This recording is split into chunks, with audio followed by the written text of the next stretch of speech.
Assalamualaikum warahmatullahi wabarakatuh.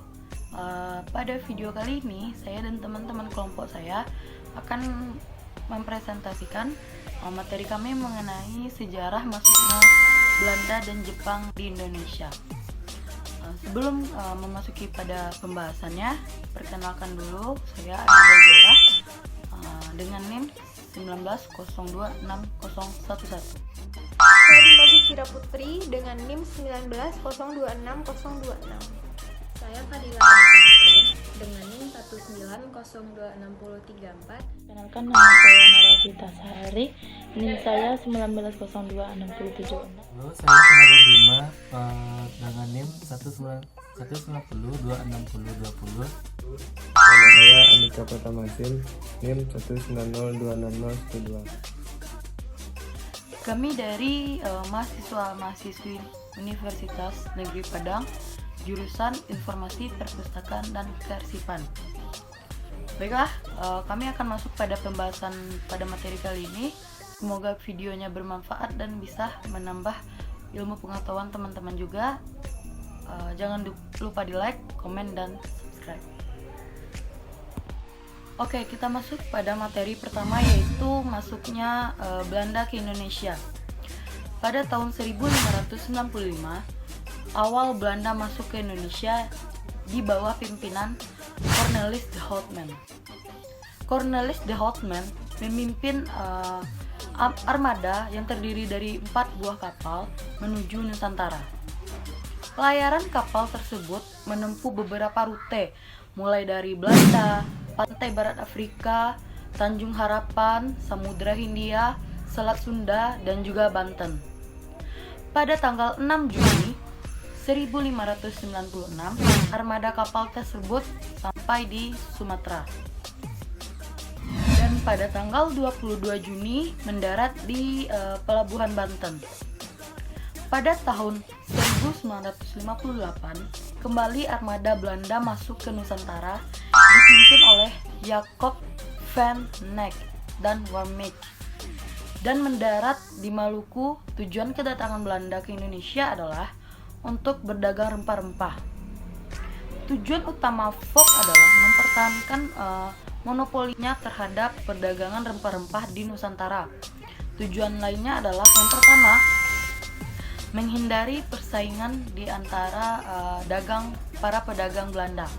Yang kedua, memperkuat persatuan untuk menghadapi persaingan dengan perdagangan Eropa lainnya. Yang ketiga, membantu perekonomian Belanda yang saat itu sedang perang dengan Spanyol. Oke, selanjutnya yaitu peninggalan Belanda di Indonesia. Ada beberapa peninggalan di Belanda di Indonesia. Antaranya yaitu Benteng Marlborough di Bengkulu, Benteng Rotterdam di Makassar, Benteng Van den Bosch di Ngawi, Benteng Belgika di Maluku, Benteng Pendem Ambarawa di Semarang, dan Benteng Vastenburg di Surakarta.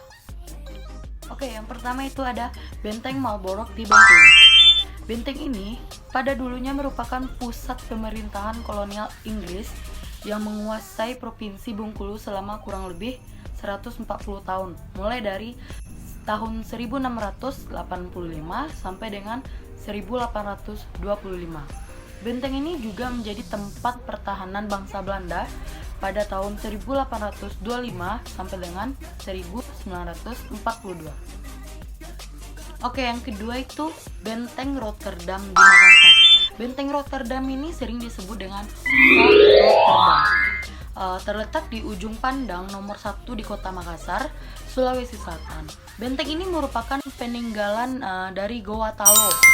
Benteng ini dibangun pada tahun 1545 oleh Raja Goa yang ke-9 yang bernama Aiman Rigau Daeng Bonto Kareng Lakyung Tumapa Risi Kalona. Selanjutnya yang ketiga itu Benteng Van den Bosch di Ngawi.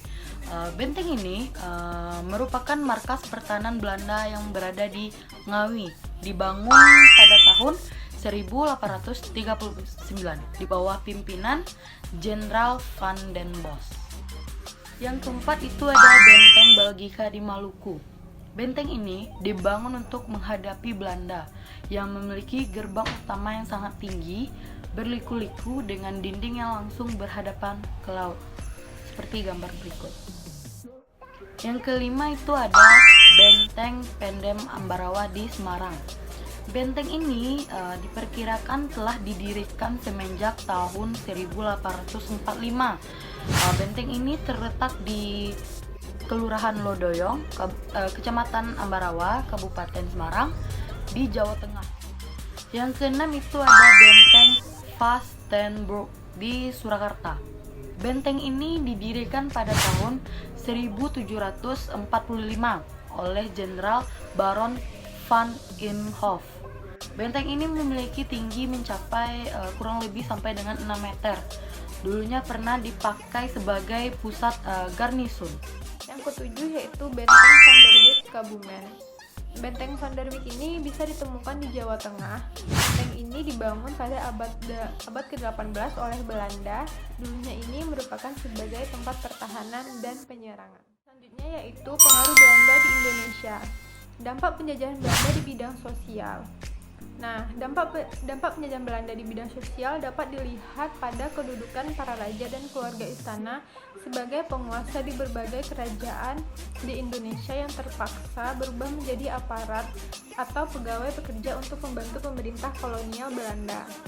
Selain kedudukan para raja dan keluarga istana yang berubah turun kelas, kehidupan sosial rakyat Indonesia juga berubah karena tidak mendapat pengakuan dan perlindungan dari kerajaan, sehingga kehidupan sehari-hari mereka diliputi rasa takut, cemas, tidak percaya diri, terhina, dan terbelakang. Selanjutnya yaitu dampak penjajahan Belanda di bidang budaya. Dampak penjajahan Belanda di bidang budaya dapat dilihat dengan berubahnya cara berpakaian, gaya hidup, bahasa, dan cara berpakaian sebagian masyarakat Indonesia pada berubah dengan cara bergaul, gaya hidup, bahasa, dan cara berpakaian barat, sehingga mengikis budaya tradisional kerajaan atau keraton serta masyarakat. Selain itu, dampak penjajahan dapat dilihat dengan berkembangnya ajaran agama Kristen di Indonesia. Dampak penjajahan Belanda di bidang politik. Dampak penjajahan Belanda di bidang politik dapat dilihat dengan kuatnya pengaruh pemerintah kolonial Belanda pada penyelenggaraan pemerintah kerajaan. Kerajaan yang ada di Indonesia seperti ikut campur dalam mengatur kebijakan atau keputusan yang akan diambil oleh raja, mengubah struktur pemerintah kerajaan, serta memuaskan kekuasaan di Batavia. Selain itu, dampak dari penjajahan Belanda pada bidang politik dapat dilihat ketika Belanda mengambil alih wilayah kekuasaan berbagai kerajaan di Indonesia. Pengaruh Belanda di Indonesia. Dampaknya penjajahan Belanda di bidang pendidikan. Dampak penjajahan Belanda di bidang pendidikan adalah dibangunan sekolah dan diberikannya pendidikan bagi rakyat tertentu untuk menghasilkan pegawai administrasi Belanda yang terampil dan terdidik namun dengan upah murah. Namun dampak penjajahan Belanda juga telah memunculkan golongan-golongan terpelajar di Indonesia sehingga mengetahui perkembangan yang terjadi di luar. Masuknya Jepang ke Indonesia. Kedatangan bangsa Jepang ke Indonesia berlatar belakang masalah ekonomi, yaitu mencari daerah-daerah sebagai penghasil bahan mentah dan bahan baku untuk memenuhi kebutuhan industri dan mencari tempat pemasaran untuk menghasilkan industri, sehingga aktivitas perekonomian bangsa Indonesia pada zaman Jepang sepenuhnya dipegang oleh pemerintah Jepang. Alasan penting kenapa penjajahan Jepang justru diterima oleh mayoritas kaum terpelajar di Indonesia adalah karena penguasa baru itu dapat lebih meningkatkan status sosial ekonomi orang Indonesia hanya dengan kelayakan saja tanpa kekerasan. Peninggalan penjajahan Jepang di Indonesia. 1. Bandar Udara Frans Kasiopo di Biak, Papua pernah menjadi bandara dengan landasan pacu terpanjang di Indonesia. Panjang runway mencapai 3,57 meter dan lebar 40 meter. Ukuran bandara yang terbilang sangat besar di era pasca Perang Dunia II. Karena runway yang terpanjang, bandara ini bahkan pernah dijadikan bandara internasional untuk keperluan transit pesawat dari Jakarta ke beberapa negara Asia menuju Amerika Serikat sebelum menyeberangi Pasifik. Memiliki sejarah bandara yang baik, dibangun oleh Jepang pada tahun 1943 untuk menunjang armada pesawat tempur di Perang Pasifik. Bandara ini juga sedianya dibangun Jepang sebagai bantu loncatan untuk menyerang Australia. Selanjutnya, Tugu Perdamaian dan Makam Simbolis. Tugu Perdamaian dan Makam Simbolis ini terletak di Jalan Soekarno-Hatta, kilometer 13, Balikpapan. Untuk menuju ke situs peninggal ini, kita harus berjalan kaki sejauh 50 meter dari pintu masuk, dan jalannya licin karena terdapat banyak lumut. Tugu Perdamaian dan Makam ini dibuat untuk mengenang orang Jepang, Indonesia, dan Australia yang gugur pada masa Perang Dunia di Balikpapan.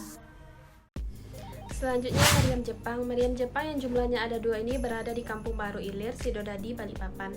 Meriam ini merupakan bukti bahwa saat Perang Dunia Kedua, pasukan Jepang berhasil meruntuhkan musuhnya melalui tembakan meriam dari atas agar bisa menjangkau ke segala arah.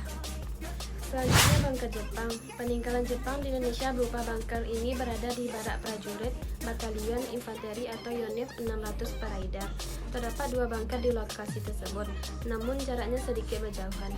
Ketika periode Perang Dunia silam, bunker tersebut sangat bermanfaat sebagai tempat pertahanan untuk pasukan Jepang.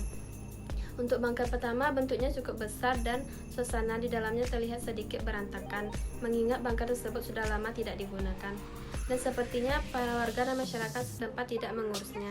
Sedangkan untuk bunker kedua, ukurannya lebih kecil dan hanya tersisa reruntuhannya saja. Bahkan bunker tersebut berada di tengah area kebun jagung milik warga. Selanjutnya, Gua Klungkung, Bali. Meninggalkan Pulau Kalimantan, ternyata terdapat gua peninggalan Jepang di Indonesia yang letaknya di Bali, atau lebih tepatnya berada di Kabupaten Klungkung. Lokasi tersebut memang sangat strategis, terlebih untuk dijadikan markas peperangan. Dibuat pada dinding tebing di pinggiran jalan dan pasar hingga Semarapura yang di bagian atasnya terdapat sungai yang bernama Tukat Bubuh. Saat pasukan Jepang memasuki wilayah Bali, dibuatlah Gua Klungkung tersebut yang berguna untuk tempat perlindungan para pasukan tentara Jepang dalam upaya mempertahankan diri dari serangan musuh dan pejuang nasionalis Indonesia. Baiklah, saya akan melanjutkan materi peninggalan penjajahan Jepang di Indonesia. Yang keenam ada Batu Mata. Batu Mata berada di lereng bukit yang mengarah ke Teluk Kendari yang secara administratif masuk ke dalam wilayah Kelurahan Mata, Kecamatan Kendari. Konstruksi bangunannya adalah beton dengan tinggi atap 2 meter, sedangkan atap beton yang berfungsi sebagai pelindung setinggi 5 meter. Menurut keterangan masyarakat setempat, kedua pintu samping tersebut berfungsi untuk menghubungkan baterai ini dengan bangunan pertahanan lainnya. Yang ketujuh adalah Waterespoir Ano tahun 1928. Secara administratif, bangunan PDAM berlokasi di Kampung Jati, Kelurahan Jati Mekar, Kecamatan Kendari. Tulisan Waterespoir Ano ini pada salah satu bangunan dari 3 bangunan di lokasi yang menandakan pada masa pembangunan. Ketiga komponen bangunan ini terdiri dari komponen pertama berupa bangunan yang berisi instalasi pipa untuk pengambilan air, komponen bangunan kedua adalah bak penampungan, serta komponen ketiga adalah bangunan pengelolaan dan pendistribusian air. Yang kedelapan adalah Chinese School atau sekolah Cina. Bangunan sekolah ini berada di sudut pertigaan Jalan Marta Dinata nomor 1 yang secara administratif masuk ke dalam wilayah Kelurahan Kandai, Kecamatan Kendari. Sekarang bangunannya difungsikan sebagai Gedung Akademik Teknik Kendari atau ATK. Dahulu sekolah ini bernama Sekolah Cina yang dibangun pada masa pemerintahan Belanda. Adapun dimensi bangunan ini adalah panjang 27 meter, lebar 16,5 meter, dan tinggi platform 4 meter. Bahan pembentukan bangunan ini adalah kayu, semen, kapur, pasir, batu bata, kaca, terali besi, dan seng.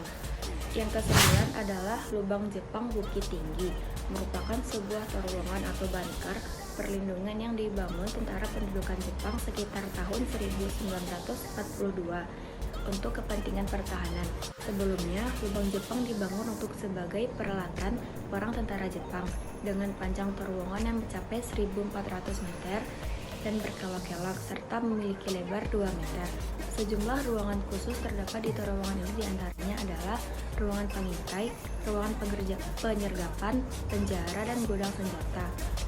Selain lokasinya yang strategis di lokasi yang dahulunya merupakan pusat pemerintahan Sumatera Tengah, tanah yang menjadi dinding terowongan ini merupakan jenis tanah yang jika bercampur air akan semakin kokoh. Nah, kawasan yang ke-10, Komplek Pertahanan Jepang Padang Besi. Kawasan pertahanan Jepang di Padang Besi ini merupakan salah satu bukti peninggalan bangunan pertahanan masa pendudukan Jepang di wilayah Lubuk Kilangan yang berada di Kota Padang. Bangunan-bangunan penjajahan Jepang di daerah Padang Besi ini dibangun dalam rentang pertengahan tahun 1943 sampai dengan 1945. Pembangunan lubang Jepang di Padang Besi tidak terlepas dari upaya pertahanan Jepang di pantai barat Sumatera. Lubang Jepang ini dibangun oleh pribumi pada kegiatan romusa atau kerja paksa yang terkadang juga dibangun oleh anggota Gyugun di bawah pengawasan tentara Jepang. Setelah Jepang menyerah, bangunan ini diperkirakan juga pernah digunakan pada masa agresi militer Belanda I dan Belanda II. Oke, selanjutnya saya akan menjelaskan tentang pengaruh Jepang di Indonesia. 1. Dampak penjajahan Jepang di bidang sosial budaya. Selama masa pendudukan Jepang, kehidupan sosial dan budaya masyarakat Indonesia sangat memprihatinkan. Penderitaan rakyat bertambah karena segala kegiatan rakyat diurahkan untuk memenuhi kebutuhan perang Jepang dalam menghadapi musuh-musuhnya. Nah, terlebih rakyat dijadikan pekerja romusa, yaitu kerja paksa, sehingga banyak yang jatuh korban akibat kelaparan dan juga penyakit. Dampak yang kedua yaitu di bidang politik. Tujuan utama pemerintahan Jepang adalah untuk menghapuskan pengaruh Barat di Indonesia dan menghalangi masyarakat agar memihak kepada Barat. Pemerintah Jepang juga menjanjikan kemerdekaan bagi rakyat Indonesia. Janji kemerdekaan itu diucapkan oleh Perdana Menteri Tojo saat berkunjung ke Indonesia pada September 1943. Nah, jadi intinya Jepang itu menjanjikan kemerdekaan kepada Indonesia dan juga menjalankan politik anti Barat. Baiklah, saya akan melanjutkan presentasi tentang pengaruh Jepang di Indonesia. 3. Dampak penjajahan Jepang di bidang ekonomi. Jepang memberikan biaya perang Pasifik. Untuk itu, mengarahkan semua tenaga kerja dari Indonesia. Tenaga kerja dari Indonesia dikerahkan untuk membuat benteng-benteng pertahanan. Akibatnya, kondisi masyarakat dari segi ekonomi menyedihkan. 4. Dampak penjajahan Jepang di bidang pendidikan. Pada masa pendudukan Jepang, keadaan pendidikan di Indonesia semakin memburuk. Dilakukan pembatasan pendidikan sebagai politik Jepang untuk memudahkan pengawasan. 5. Dampak penjajahan Jepang di bidang birokrasi. Dalam bidang birokrasi, pemerintah Jepang mengeluarkan Undang-Undang Nomor 27 tentang Aturan Pemerintah Daerah dan Undang-Undang Nomor 28 tentang Pemerintah Shu dan Tokubetsu Shi yang menandai berakhirnya pemerintahan sementara.